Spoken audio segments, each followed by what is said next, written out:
Hello everyone, welcome to SS physics. हम लोगों के लास्ट क्लास में हम लोगों ने देखा था कूलम्ब्स लॉ का प्रूफ या फिर कूलम्ब्स लॉ क्या है और कैसे आता है। ठीक है, अभी आज के क्लास में हम लोग देखेंगे the vector form of Coulomb's law. तो आज का टॉपिक है vector form of Coulomb's law.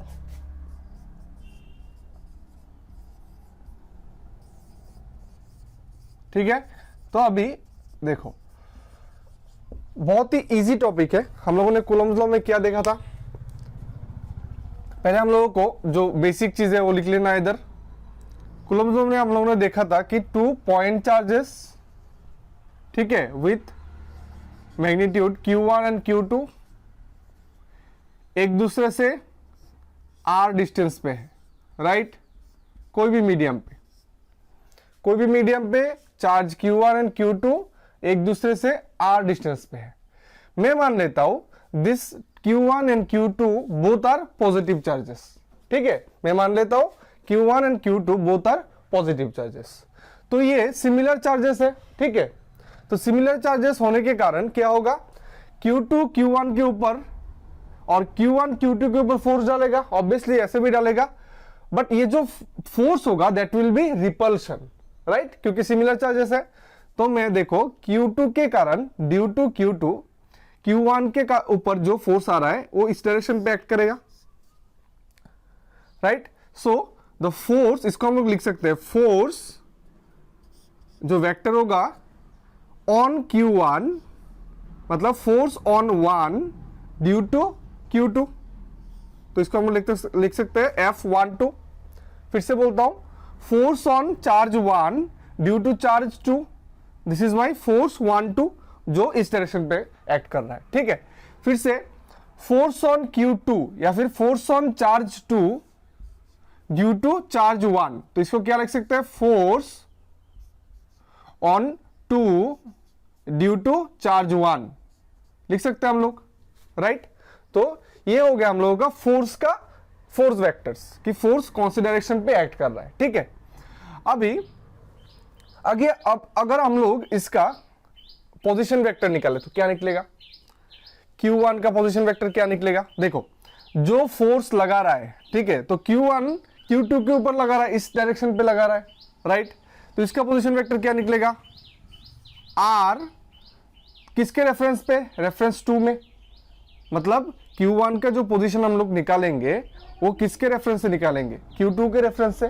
तो इसका क्या होगा, position of Q1 with respect to Q2। ठीक है, इसका डायरेक्शन क्या होगा, ये होगा, ये मेरा वेक्टर हो गया। फिर से क्योंकि इस तरफ से जा रहा है, और ये Q2, अभी देखो पोजीशन ऑफ Q2, इसका क्या होगा position vector, position of Q2 with respect to Q1, तो ये होगा Q2 with respect to Q1। अभी देखो कोई भी वेक्टर, ये जो पोजीशन वेक्टर्स है इनमें क्या है, अभी देखो वेक्टर मतलब इसमें वैल्यू भी होगा और डायरेक्शन भी होगा, right, but we want only the direction, that's why इसको हम लोग, इसका जो एब्सोल्यूट वैल्यू है उससे हम लोग डिवाइड कर देंगे। तो क्या मिल जाएगा हम लोगों को, सिर्फ डायरेक्शन रह जाएगा, वैल्यू हम लोगों ने डिवाइड कर दिया है तो सिर्फ डायरेक्शन रह जाएगा। So this kind of vectors are called unit vectors. तो इसको हम लोग एक यूनिट वेक्टर के रूप में लिख सकते हैं, जो हो जाएगा इस तरफ, ये हो जाएगा R कैप, ठीक है, position of Q1 due to Q2, और ये हो जाएगा फिर से R cap position of Q2 due to Q1। ठीक है, मतलब ये हम लोगों का फोर्स और उसका पोजीशन वेक्टर हम लोगों ने निकाल दिया, जो position vectors we have represented in terms of unit vectors. ठीक है, अभी देखो वेक्टर तो हो गया, अभी हम लोग क्या करेंगे, कूलम्ब्स लॉ लिखेंगे। तो कूलम्ब्स लॉ में पहले ये वाला लिखता हूं मैं, force on Q1 due to Q2, इसका क्या फॉर्मूला होगा या फिर इसका क्या रिप्रेजेंटेशन होगा, जो कूलम्ब्स लॉ है 1/4 pi epsilon naught. We are considering this two charges are in free space. ठीक है, तो क्या होगा 1/4 pi epsilon naught Q1 Q2 by R square, right. अभी देखो ये हम लोग क्या बन गया, वैल्यू है, we need some direction also. अभी ये देखो ये फोर्स कहां लग रहा है, फोर्स लग रहा है Q1 पे, ठीक है, तो उसका पोजीशन वेक्टर क्या होगा? पोजीशन वेक्टर हम लोग का ये क्या है? The position vector is R, क्या होगा? देखो ये जो फोर्स लग रहा है किसके कारण लग रहा है? Due to Q2। ये जो फोर्स 1 2 किसके ऊपर लग रहा है? Q1 के ऊपर। किसके कारण लग रहा है? Q2 के कारण। तो Q2 से ये फोर्स लग रहा है इस तरफ से, so the position vector will be this one, R cap 2 1। समझ में आया? किसके प्रेजेंस के कारण इसके ऊपर फोर्स लग रहा है? We have to write it. So due to the presence of Q2 we are getting this force, right? तो इसका पोजीशन क्या है? इसका पोजीशन वेक्टर हम लोग लिखेंगे जो R21 है, position of Q2 with respect to 1, ठीक है। ये हम लोगों का निकल गया फर्स्ट इक्वेशन। सेकेंड इक्वेशन क्या होगा? Force on Q2 due to Q1, ठीक है। इसका भी सेम होगा 1/4 pi epsilon naught Q1 Q2 by R square, right. अभी इसमें क्या पोजीशन वेक्टर होगा? देखो अभी किसके ऊपर फोर्स लग रहा है? फोर्स लग रहा है Q2 के ऊपर, Q2 चार्ज के ऊपर, right, due to the presence of Q1। तो Q1 के कारण इसके ऊपर फोर्स लग रहा है, तो किसका पोजीशन वेक्टर लिखेंगे हम लोग? ये वाला। So the R cap 1 2, this is my second equation, ठीक है। This is my second equation. अभी हम लोग क्या करते हैं, मैं इसको यहां पर लिखता हूं, देखो। तो हम लोग फर्स्ट इक्वेशन लेते हैं, ठीक है। फर्स्ट इक्वेशन से हम लोग क्या लिख सकते हैं? देखो, फ्रॉम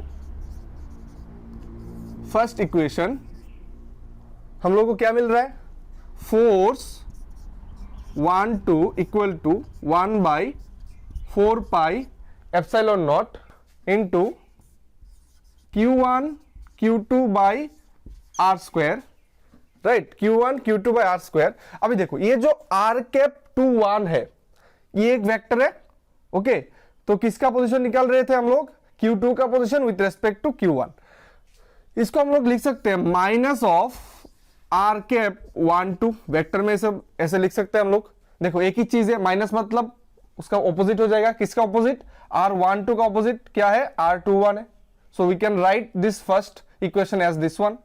तो इसको हम लोग अच्छे से लिखेंगे तो यह होगा minus of 1/4 pi epsilon naught Q1 Q2 by R square, और इसमें होगा R cap 1 2। So this is what we got, right. अभी ये देखो, ये जो इक्वेशन है किसके साथ आ रहा है? देखो ये इक्वेशन हम लोगों को पहले भी मिल चुका है। See this one, the second equation, 1/4 pi epsilon naught Q1 Q2 R square by R cap 1 2। This is the second equation. तो that means this is equal to minus of force 2 1, minus of force 2 1, ठीक है। मैं इसको erase कर देता हूं। अभी देखो तो हम लोग को क्या मिला? Force 1 2 equal to minus of force 2 1, right. तो इससे हम लोग को क्या पता चलता है? हम लोग पहले भी बोले थे, दो पॉइंट चार्जेस है जो क्या है? सिमिलर चार्जेस है, मतलब पॉजिटिव चार्जेस है, ठीक है। तो सिमिलर चार्जेस होने के कारण ये एक दूसरे के ऊपर फोर्स डालेगा। द अमाउंट ऑफ फोर्स और the magnitude of force is same, but the direction will be opposite, ठीक है। This direction will be opposite. तो यहां से क्या प्रूफ होता है? यहां से हम लोग ये जो वेक्टर फॉर्म है कूलम का, इससे हम लोग को क्या मिलता है? देखो फर्स्ट हम लोग को जो मिलता है दैट इज ये जो पॉइंट चार्जेस थे Q1 Q2, मैं इधर ड्रॉ करता हूं। Q1 Q2 फोर्स लगा रहे थे एक दूसरे के ऊपर, डिस्टेंस था इन लोगों में R, ठीक है, राइट। तो फर्स्ट हम लोगों को जो मिल रहा है दैट इज कोलंबियन फोर्सेस, हम लोग कह सकते हैं। कूलम्स लॉ में जो हम लोगों को फोर्स मिला, कोलंबियन फोर्सेस, वो न्यूटन्स थर्ड लॉ को एक्सेप्ट करता है।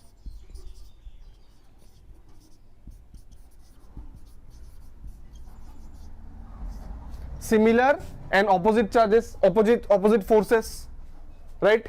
न्यूटन्स थर्ड लॉ को वो एक्सेप्ट करता है। दूसरा क्या चीजें मिलता है? देखो हम लोगों को ये जो Q1 Q2 है, यहां से हम लोगों को क्या मिला था? हम लोगों को मिला था, देखो ये वाला, कि R cap 2 1 is equal to minus of r cap 1 2। ठीक है, ये मिला था हम लोगों को। ड्यू टू दिस, इसके कारण हम लोगों को क्या मिला था कि force 1 2 is equal to minus of force 2 1, ये हम लोगों को मिला था, राइट। तो देखो ये जो है इसका पोजीशन वेक्टर से हम लोग क्या पता चलता है कि जो 2 चार्जेस थे, दिस 2 चार्जेस, इनका अगर सेंटर लाइन ड्रॉ करें, so this 2 charges are in a single line, इनका जो सेंटर लाइन है वो एक स्ट्रेट लाइन है, राइट। तो ये है the significance of vector form of Coulomb's law, कि कूलम्ब्स लॉ से हम लोग को पता चलता है जो कोलंबियन फोर्सेस है, this are actually excepting the law of Newton, जो थर्ड लॉ है न्यूटन का, वो मान के चलता है, ठीक है। So this is what vector form of Coulomb's law is, और इससे हम लोग बहुत सारे न्यूमेरिकल्स सॉल्व कर सकते हैं जो बहुत ही इंपॉर्टेंट है, ठीक है। तो आप लोग को अगर कोई स्पेसिफिकली कोई टॉपिक के ऊपर क्लासेस चाहिए तो आप क्या करो, प्लीज कमेंट कर दो नीचे, तो मुझे पता चल जाएगा कौन से क्लास आप लोगों को चाहिए, तो मैं उस टॉपिक के ऊपर वीडियो बनाऊंगा, ठीक है। और in our next class we will see different topics in this same chapter, जो है इलेक्ट्रिक चार्जेस एंड फील्ड, ठीक है। तो अगर आपको ये वीडियो अच्छा लगा हो तो please give a thumbs up, और आप अगर नए हो इस चैनल पे आप सब्सक्राइब कर लो, क्योंकि हम लोग वीडियो लाते रहेंगे तो you will be getting the notification, ठीक है। और नोटिफिकेशन मिलने के लिए बेल आइकन को जरूर दबाना है। Thank you.